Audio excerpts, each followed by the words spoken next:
तो चैप्टर हमारा चल रहा था periodic table, classification of elements and.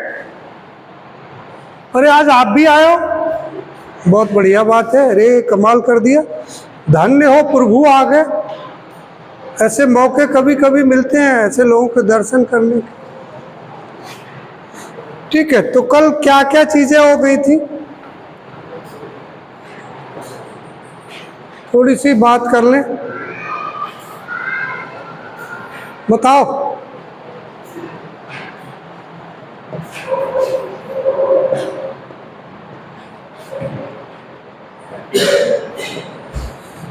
तो लास्ट पीरियड में we discuss about the predict of periodic group, right? यही तो था, इसको हमने लास्ट क्लासेस में डिस्कस किया था कि how you will find the number of periods, block और ग्रुप। कहने का मतलब ये है कि पोजीशन किसी एलिमेंट की कैसे आप निकालोगे। सपोज यहाँ पे एक क्वेश्चन भी मैंने कल दिया था, शायद आपने किया होगा। सबसे पहले क्या करते हैं कि इलेक्ट्रॉनिक, जैसे 17 वाला है, Z इक्वल टू 17। जब Z इक्वल टू 17 है तो इसका सबसे पहले हमें क्या लिखना है, we have to write EC। EC क्या है, इलेक्ट्रॉनिक कॉन्फ़िगरेशन। अब बता दो भाई कितना हो जाएगा, 1s2, 2s2, 2p6। अब 10 इलेक्ट्रॉन्स अकोमोडेट हो गए, बचे कितने, 7 बचे।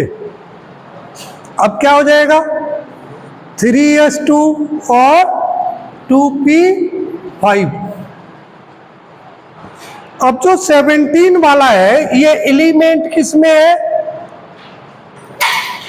2p क्यों कर दिया भैया, 3 नहीं होगा ये, 3p। तो हाईएस्ट नंबर ऑफ n क्या है, वो 3 है। मैंने कहा था कि जो highest number value of n that will be period. तो पीरियड इसका कितना हो गया, 3 हो गया। अब लास्ट इलेक्ट्रॉन कहाँ अकोमोडेट हुआ, p में, तो किस ब्लॉक का हो गया, ब्लॉक हो गया p। ग्रुप का किस में हो गया, इसमें अगर p ब्लॉक का है तो p ब्लॉक के केस में क्या होगा, 12 प्लस नंबर ऑफ NPE। तो इसमें कितना हो गया, क्या कहता है, ग्रुप निकालना है। तो ग्रुप इक्वल टू कितना हो जाएगा, 12 plus number of electron p में कितने नंबर ऑफ इलेक्ट्रॉन है, 5। तो भाई 5 हो गए, इसका मतलब ये हो गया 17 ग्रुप। बोलो, कल भी मैंने बताया था, ऐसे 2 क्वेश्चन आपके और हैं, ये आपको खुद ही करने हैं। अगर किसी को कोई प्रॉब्लम है तो आप बता सकते हो, इजी है, हार्ड नहीं है, राइट? कर लिया होगा शायद आपने। नेक्स्ट, अब इसमें एक पीरियोडिक टेबल आप देख रहे होंगे, यहाँ पर पीरियोडिक टेबल ऑफ एलिमेंट्स। इसमें कई चीजें आपने स्टडी कर ली, बहुत सारी चीजें आपने पढ़ ली, और उन सारी चीजों में आपने क्या क्या किया, पीरियड्स के बारे में पढ़ लिया। अब कुछ इनकी प्रॉपर्टीज हैं, एलिमेंट्स की प्रॉपर्टीज है कुछ, और वो कौन कौन सी प्रॉपर्टीज हैं जो हमें स्टडी करनी है। इसको हमने चैप्टर के स्टार्टिंग में भी डिस्कस किया था, शायद नहीं किया है तो आप समझ लीजिए, periodic trends in properties of elements. तो पीरियोडिक ट्रेंड्स कौन सा है, सबसे पहले एटॉमिक रेडियाई। एटॉमिक रेडियाई क्या होता है, जो एटम है, पूरा एटम ही हो गया मान लीजिए,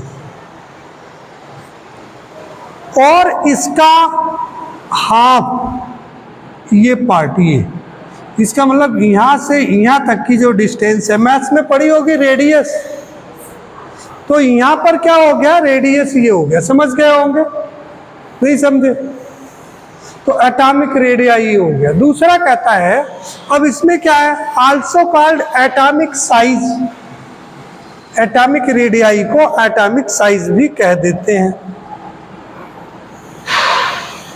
क्या कहते हैं, एटॉमिक साइज। अच्छा, अब ये एटॉमिक रेडियाई होती क्या है, मान लीजिए आपका न्यूक्लियस, फिर एक बना लेते हैं, न्यूक्लियस ये है, न्यूक्लियस से सबसे आउटर मोस्ट सेल, अब न्यूक्लियस के फिर बाहर एक सेल ये है, एक ये है, एक ये है, तो सबसे बाहर वाली सेल क्या कहा गया, distance between nucleus and outer most shell is called atomic radii. वही चीज लिखी है, distance between nucleus and outer most shell in which last electron present,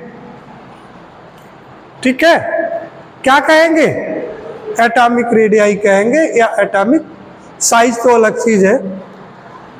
अब एटम्स, दूसरी चीज इसमें एक ये है कि क्या सर इसकी कोई फिक्स बाउंड्री होती है, तो किसी भी एटम की फिक्स बाउंड्री नहीं होती है, atom has no sharp boundary,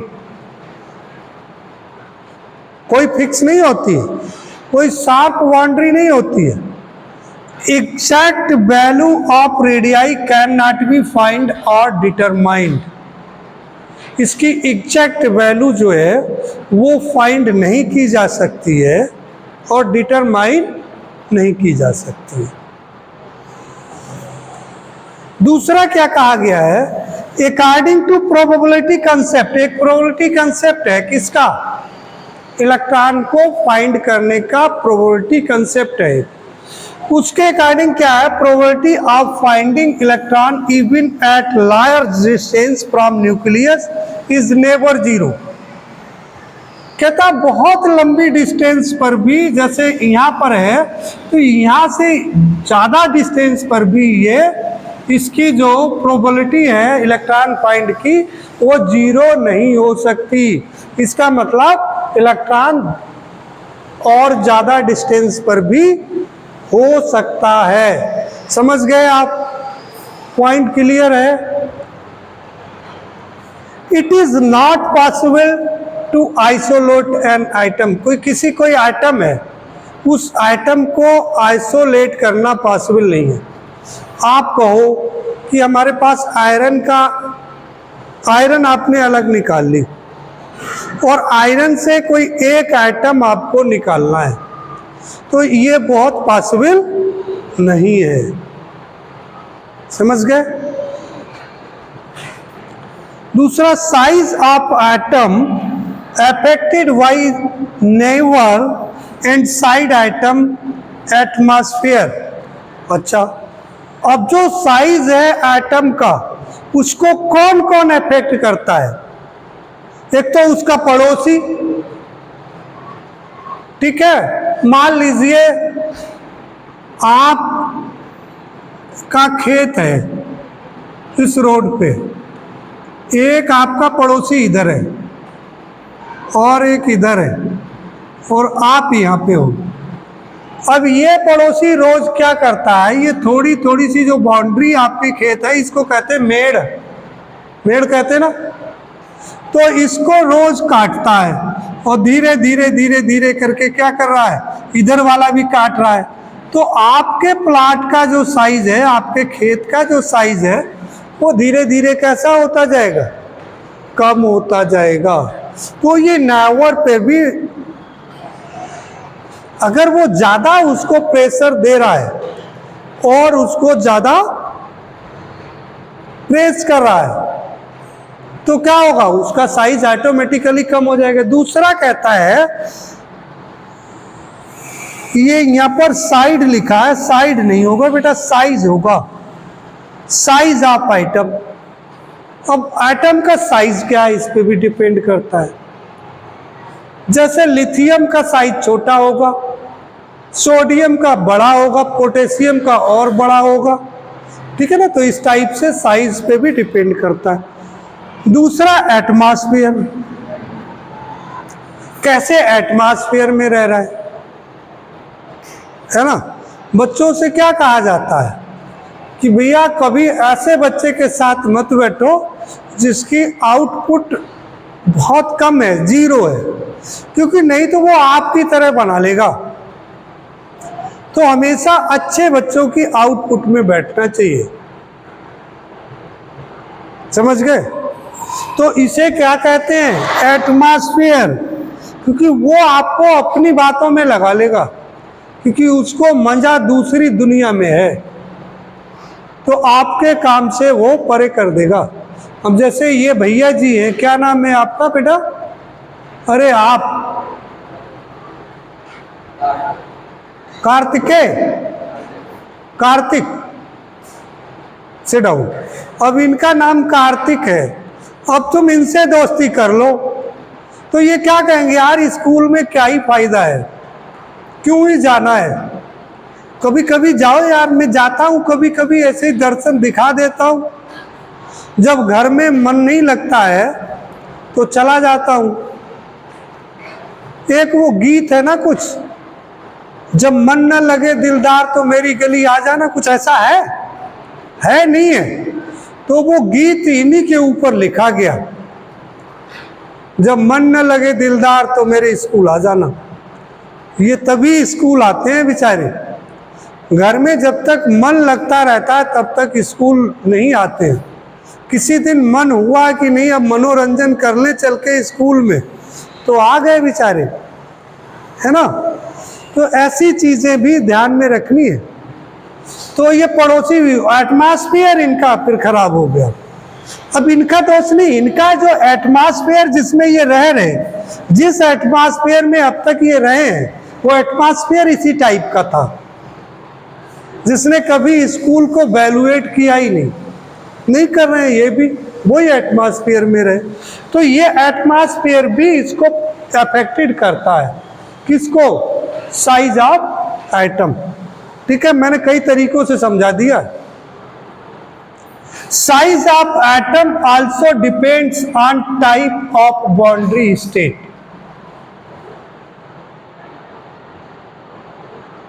उसकी जो बाउंड्री है, बाहर की बाउंड्री किसे कहेंगे, जो बाहर का ऑर्बिट है, वो कितना स्ट्रांग है, उसके ऊपर न्यूक्लियस का क्या चार्ज है, न्यूक्लियस कितना इफेक्ट है, उसको कितना खींच रहा है। जैसे अब यहां पर ये क्लास नहीं आते हैं, इनका इफेक्ट ही स्कूल का इनके ऊपर कम है। नहीं आए तो भैया कोई बात नहीं, मत आओ, छोड़ दिया, इसीलिए कभी कभी आ गए। अगर इनको नहीं छोड़ा जाता, इनको स्ट्रिक्टली कहा जाता, फॉलो अप किया जाता, पेरेंट्स को कॉल किया जाता, बुलाया जाता कि बच्चा क्यों नहीं आ रहा है, व्हाट इज द रीजन, तो ये आते। तो ऐसे ही है न्यूक्लियस, इन पे जो इलेक्ट्रॉन चारों ओर घूमते हैं, इस पे इफेक्ट किसका होता है, न्यूक्लियस का होता है। तो न्यूक्लियस कितना टाइटली इनको खींचता है, तो वही बाउंड्री स्टेट का आ गया है। समझ गए हो मेरी बात को। दूसरा का size of item is determined by a particular boundary state, तो वही चीज हो गई। क्लियर। नेक्स्ट बात करते हैं टाइप्स ऑफ रेडियाई। अब कितने टाइप्स की रेडियाई होती है भैया, कोवैलेंट रेडियाई होती है, मेटालिक रेडियाई होती है, आयनिक रेडियाई होता है, और वंडर वॉल रेडियाई होती है। 4 types of radii are there. कितने टाइप्स की, अब हम एक एक करके डिस्कस करेंगे। कोवैलेंट रेडियाई क्या होती है। Covalent radii is equal to the 1/2 of the intermolecular distance between 2 identical atoms bonded by single covalent bonds। ठीक है। अब कोवैलेंट बॉन्ड देखिए भाई, ये हो गया आपका सोडियम, ये हो गया क्लोरीन, ये दोनों कोवैलेंट बॉन्ड से जुड़े हुए हैं, है ना। इसमें जो बॉन्ड है बीच में जो बॉन्ड है वो कैसा बॉन्ड है? इनके बीच में जो बॉन्ड है वो कोवैलेंट बॉन्ड है। कोवैलेंट है? नहीं, गलत है ये। इसका मतलब आप बॉन्ड जानते ही नहीं हो कि भैया कोवैलेंट बॉन्ड कैसे हो जाएगा। इस पे पॉजिटिव चार्ज रहता है, इस पे नेगेटिव चार्ज रहता है, तो ये तो आयनिक बॉन्ड हो गया, ये तो आयंस प्रेजेंट है इसमें। कैसा बॉन्ड हो गया ये? Ionic bond. तो ये हो ही नहीं सकता, आयनिक बॉन्ड है ये। शायद पढ़ा होगा, पढ़ा नहीं शायद, मेरे ख्याल से 9th में 10th में कुछ था क्या? नहीं था? नहीं था तो अब पढ़ेंगे। तो कोवैलेंट क्या करता है? सपोज कर लीजिए जैसे क्लोरीन है और क्लोरीन है, क्लोरीन एटम ने क्लोरीन एटम से ही क्या कर लिया? बॉन्डिंग कर ली। क्यों? कि इसको एक इलेक्ट्रॉन की नीड है, इसको एक इलेक्ट्रॉन की नीड है। तो इसने वैलेंसी को उसने कहा कि भैया जब तुम्हें जरूरत है तो मेरा एक इलेक्ट्रॉन ले लिया करो, अब जब मुझे जरूरत होगी तो मैं ले लिया करूंगा। बोले ठीक है, बात बन गई। ठीक है, जैसे एक ये हो गया, इसके पास 1 2 3 4 5 6 7, एक ये हो गया 1 2 3 4 5 6 7। अब इसने कहा ये इसका बॉन्ड कर लिया, एक इलेक्ट्रॉन का साझा कर लिया। अब जब इसको दिखाना होता है तो ये क्या कर देता है? ये मेरा एरिया है। इसको दिखाना होता है तो ये कहता है ये मेरा एरिया है। दोनों में 8 इलेक्ट्रॉन्स हो गए ना। तो जो साझा कर लेते हैं उनमें जो बॉन्ड बनता है उसको क्या कहेंगे? कोवैलेंट बॉन्ड कहेंगे। समझ गए? नहीं समझ गए? तो वो अगर सिंगल बॉन्ड से है, इसमें सिंगल बॉन्ड ही है नहीं है। तो अगर कोवैलेंट बॉन्ड से है तो इन दोनों के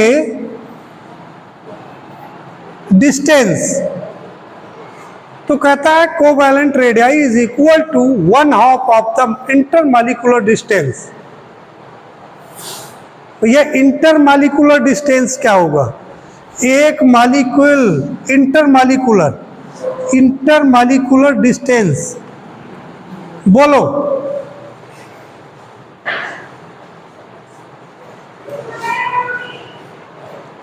मॉलिक्यूल्स के बीच की डिस्टेंस है, बोलो। नहीं ना, ये बात नहीं होगी। अच्छा, नीचे कोई पेज नहीं है, ठीक। सुनो, इसको और आप समझते हैं, और समझते हैं इसको। जैसे अब ये बॉन्ड हो गया आपका यहाँ पर ये, और एक इसने इस टाइप से बॉन्ड बना लिया।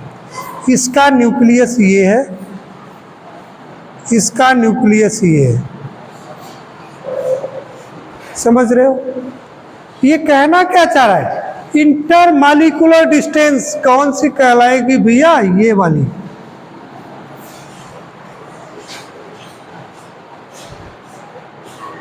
आई क्लियर हुआ कुछ? और इसका हाफ क्या होगा? कोवैलेंट रेडियाई होगी। समझ आ जानी चाहिए। अरे आ गई? नहीं आई? कौन आई? समझ बुद्धि, ठीक।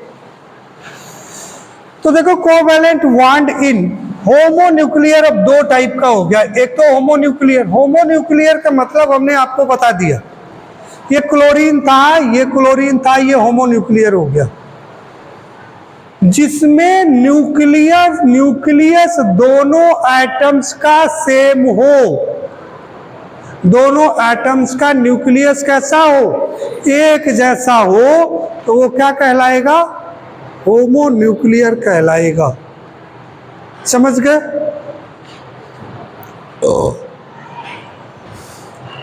उसको कैसे निकालेंगे? डी ए के बीच में ये बॉन्ड लेंथ हो गई, और बॉन्ड लेंथ अपॉन 2 क्या हो जाएगा? कोवैलेंट रेडियाई निकल आएगी। इसको हम लिख सकते हैं covalent radii equal to bond length upon 2।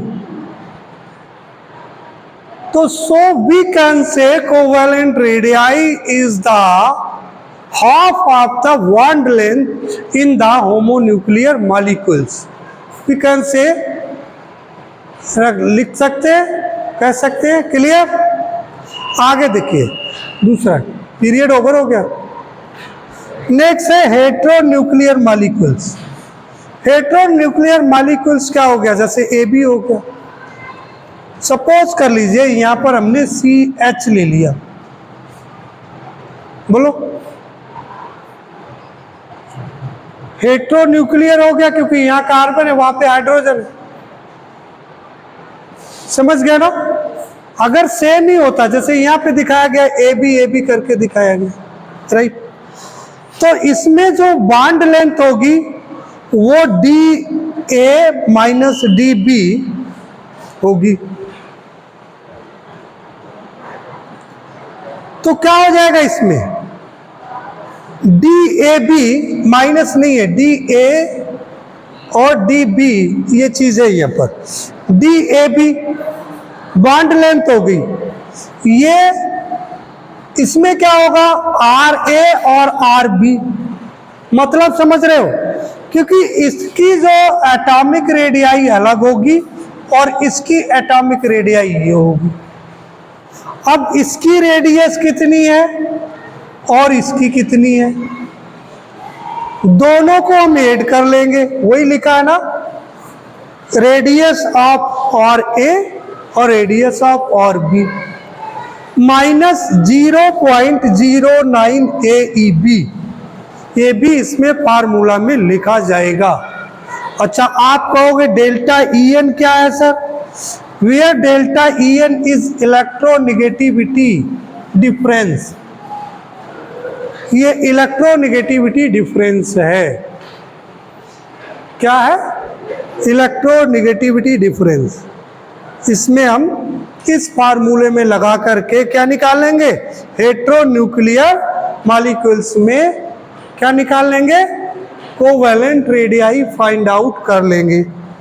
तो RA इक्वल टू कितना है? रेडियस ऑफ आइटम A, और RB क्या हो गया? रेडियस ऑफ आइटम B, जो मैंने पहले ही बता दिया। बोलो, मैंने पूरी कोशिश कर ली आपको समझाने की, और शायद यहीं बैठे हो तो समझ में आ गया होगा। क्लियर? दूसरी चीज आप कहोगे सर अभी आपने 4 टाइप्स की रेडियाई बताई, दूसरी होती है मेटालिक रेडियाई।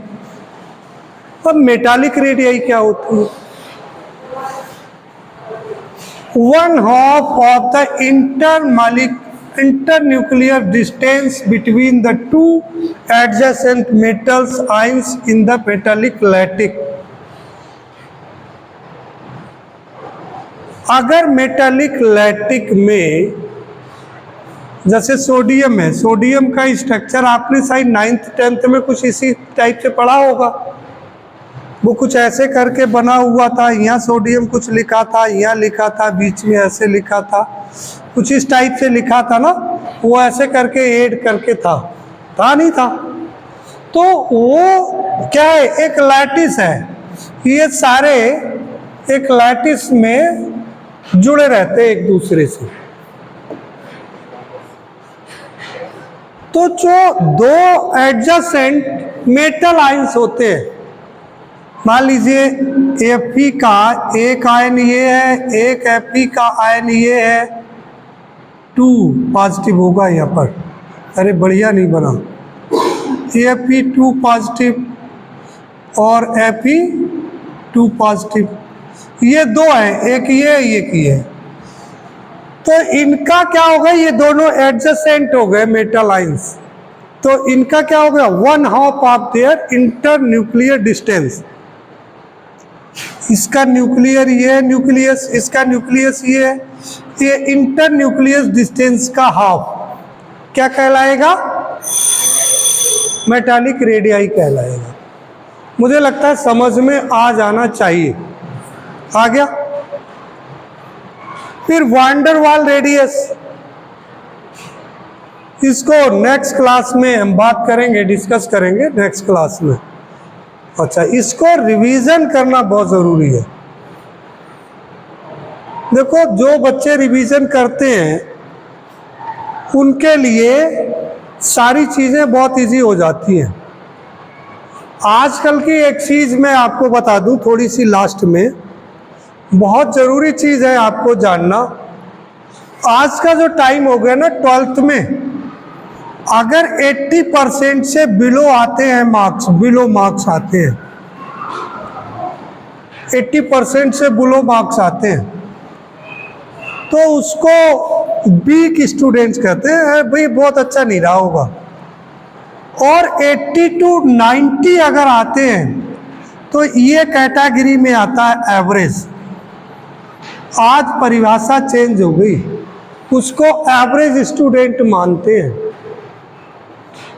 अगर कहीं आप कंपटीशन में जाओ, इंटरव्यू में जाओ, तो वो जो इंटरव्यू लेने वाला जो होगा, जो एम्प्लॉयर होगा, वो आपको क्या समझेगा कि आप एवरेज स्टूडेंट रहे हो। और 90 एबव अगर आएंगे, 90 प्लस, तो देन वो समझेगा कि हाँ आप अच्छे स्टूडेंट रहे हो। और आज के टाइम पे 90 प्लस आना बहुत ज़्यादा बड़ी बात नहीं है।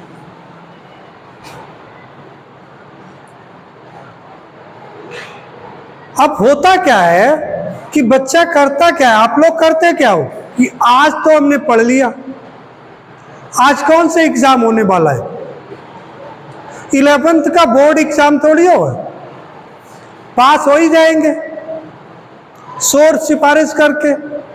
लेकिन जो बच्चे इस चीज़ को ये मान के चलते हैं कि नहीं, मेरा तो टारगेट इसको नॉलेज अक्वायर करना है और आज पढ़ाया गया तो आज ही पढ़ लेना है, आज ही इसके बारे में प्रैक्टिस कर लेनी है, तो वही बच्चे क्या करते हैं,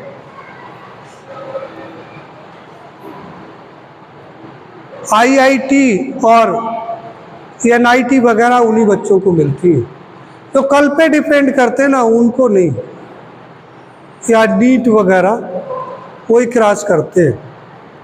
और जो बच्चे ये सोच लेते हैं और ये सोच करके चलते हैं, तो उन्हें फिर कोई प्रॉब्लम नहीं, कोई रोकने वाला नहीं है।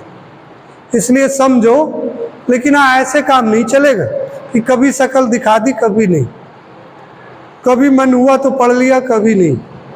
माँ बाप पैसा खर्च कर रहा है तो किस लिए कर रहा है, समझो अपने दिमाग से, और दिमाग से सोच करके बात करो, काम करो, राइट।